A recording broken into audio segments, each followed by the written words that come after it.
wanted to take a moment and show you our chicken coop. If you're a chicken person, there are all kinds of coops out there. It's amazing what people are using to make a chicken coop. We kind of went overboard. We kind of went a little too far with this thing, but we're proud of it, and everybody that sees it, they just go on and on about how cute it is, so I wanted to share it with you. First off, we've got our coop door. This is one of two coop doors that I have. I have one on one side and one on the other. This side is used if I want the birds to free range, then this door will be used. If I want them to stay in their pen, then we use the other coop door. But if you don't have an automatic chicken coop door opener yet, this is probably what you've got. Something like this, where the door goes up and down. It's a manual lift. You got to remember to do it every morning, every night. And if you're interested, we'll set you up with a automatic door opener here. So I wanted to show you that. As we come around, we tried to make our building as authentic looking as possible. And we knew we needed gutters because we didn't want water splashing down around the building and making a mess around it. So we put gutters, just standard aluminum gutters, but then we wrapped them in pine, yellow pine. Even our downspout here that goes down into the ground is wrapped in yellow pine, and then it goes out to a buried pipe that carries the water away from the coop so that moisture doesn't build up around it. Okay, and here we are at the front of the coop, and one of the things that we did is, the way that we built this is we wanted to be able to get to our eggs without having to go into the house every time we wanted to get our eggs. And so these are the egg laying boxes. As you can see, there's 8 of them here. We have 28 birds in here, and they share the boxes. And it's just a basic matter of lifting it up, reaching in and grabbing the eggs. Of course, the hens don't normally sit right there. They'll get off of their eggs after they lay them. And then, because our lid was a little bit heavy, went to Menards and bought some slow release springed hinges there that takes a little bit of the weight off, so that when it closes it doesn't hurt anybody. But it's still heavy enough that a raccoon or another animal can't lift that thing up. And if you are concerned about that, you can always put just a simple little hook latch on there.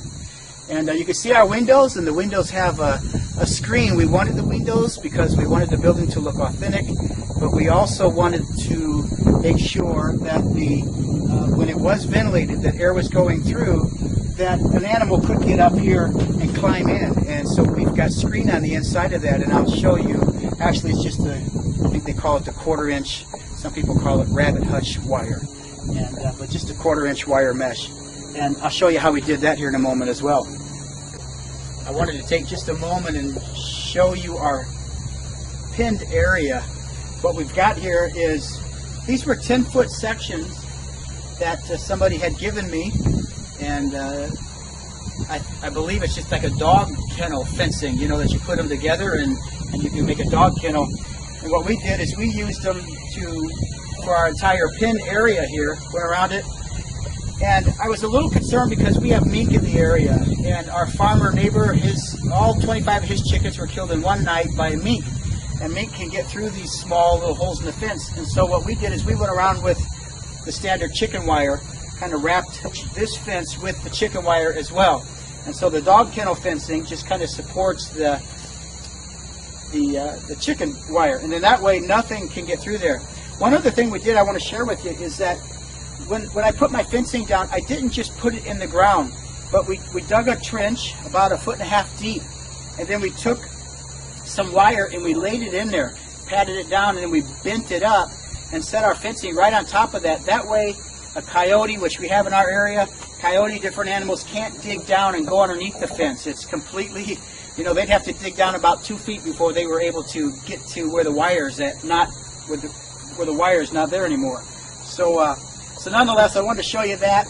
And you can see the top here is just rebar. We took a rebar and bent it and stuck it down in the hole, and then we wrapped our chicken wire on the top because we have hawks, and the hawks can come down and grab them out of there, as well as the owls. And so that's how we protected the top. That way, when I'm not home and the chickens are out here in their pen area, I know that they're 100% safe. Okay? And you can see I also gave them a little, just real quick, just threw some 2x4s together and made them a little perching thing so that they can perch.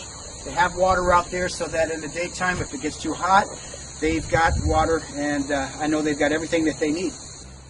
All right, well, we've got happy chickens. And I want to take just a quick moment and show you what we've done in here. I'm still experimenting with the perching. I found that just a simple board just seems kind of awkward to me. I mean, I wouldn't want to have to sit on a single board all night long. And so what we did is we gave them one, and then behind it is another, and behind that is another, and behind that is another. So every 6 inches they're apart. That gives the manure, you know, the manure can still fall down. They have a place to put their feet to perch, but then they can also rest their back ends or whatever on top of these. And so far the chickens seem pretty happy with that. And we gave them another board down here to hop up on in order to get up on their perches. This is about 2 feet. It's kind of quite a jump, and they can all do it. And the reason we did that is because we didn't want raccoons being able to climb up there. So they're pretty safe once they get up there. And you can see here I had to build one little girl a ladder. Even when we put the perches down low, when these were down low, she was never able to climb up and down that perch. And so, needless to say, I had to build her a ladder, and she has gotten a little bit better, a little more agile sitting up here, a little more comfortable. And I think I've seen her jumping up on the perches on her own. So I'm about ready to take that ladder away. It was just there for training for her, I guess. And you can see we've got lighting. You know, you don't need to have all of this stuff, but we put it in. We put lights here so that if we want to heat it in the wintertime when it gets really cold, we can just put some red bulbs in there and heat it up, okay? And what else? Here's their door that they go in and out. And I wanted to show you this. This is the wiring around the windows. And this is just a cheap little window that we bought at Menards with just a screw, I think, is all we have in the bottom to create the hinging effect. And this is just a basic latch.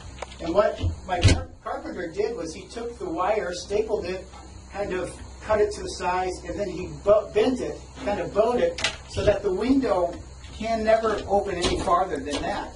And you can see the latch here. As I say, it just kind of, you can latch it so it stays in place. I've actually used it to, if I want to close the windows a little bit, I can still just latch that over. And it's locked in place. And we actually had a raccoon trying to get in here the other night. We saw his footprints all over the outside of the windows, but he couldn't get past that wiring. And that was just a little bit of genius on my carpenter's part. One other thing I wanted to show you is our cupola. It's an actual working cupola, and you probably saw it on the outside of the building here a moment ago. We have holes drilled up there. I think they were 3/4 inch, half inch, or 3/4 inch holes all along the top, so that air can vent out. This is actually a working cupola where